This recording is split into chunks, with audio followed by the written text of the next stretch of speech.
বাপাক লৈ আছে আৰু এইটো ভৰি ভঙা মানুহ ঘুমে উঠি তাৰমানে নীল কাটা এডাল লৈছোঁ মানে ভৰি আঙুলিৰ নখ কাটব লাগিব আৰু হাতৰ অলপ দীঘল হৈছে হাতৰ কেইটাও কাটো আগতে ভৰিকেইটা কাটি ল'লোঁ কাৰণ ভৰিকেইটা বহুত দীঘল হৈছে আৰু এই হৈছে মূৰকেইটা কাটি দিয়ে তাইৰো এটা কাটি দিলোঁ আৰু বাকী মই পিছত কাটিম কাৰণ এতিয়া মই যাম চিয়াক স্কুলত থবৰ কাৰণে আকৌ আজি মোৰ ডিউটিও আছে ইভিনিং ডিউটি এইয়া মাইনুৰ ভৰিৰ অৱস্থা আৰু এই তাইক তাৰমানে নখ কাটি দিছে মাইনুই স্কুলত যাবৰ হ'ল তাইক নখ কাটি দিছে মাকৰ ওচৰত নহা হৈছে তাই চিয়াক থবা লাগি গ'ল পিছত অলপ দেৰিয়ে হ'ল এতিয়া ঘৰত লাগি যাম ভৰিত যে বলাওঁ আৰু এইটো তাই এইটো এইখনত তাই ফোনত পাপাই এইটো ফোন কৰিছে এই তাই ফোন চকু দানৰ ফোনত ঘৰ আহি পাই গ'লো আৰু জিয়া বোলে এই পৰিলে ইয়া এইটো জিয়া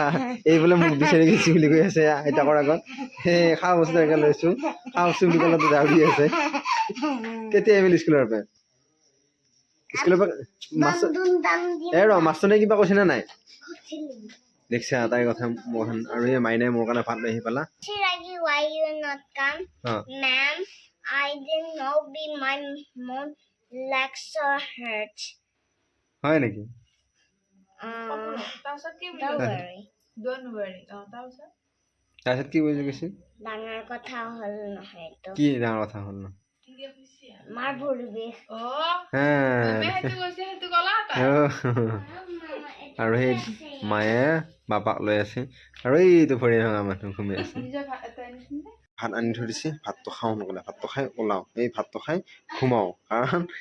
ওলাই আছে কাৰণ অনবৰতে ডিউটি হৈ আছে থাকেতো সেইকাৰণে ওলাওঁ বুলি কৈছোঁ এতিয়া ভাতটো খাওঁ ভাতটো খাই ঘুমাওঁ কালি আকৌ ৰাতিপুৱাই ডিউটি আছে গাইজ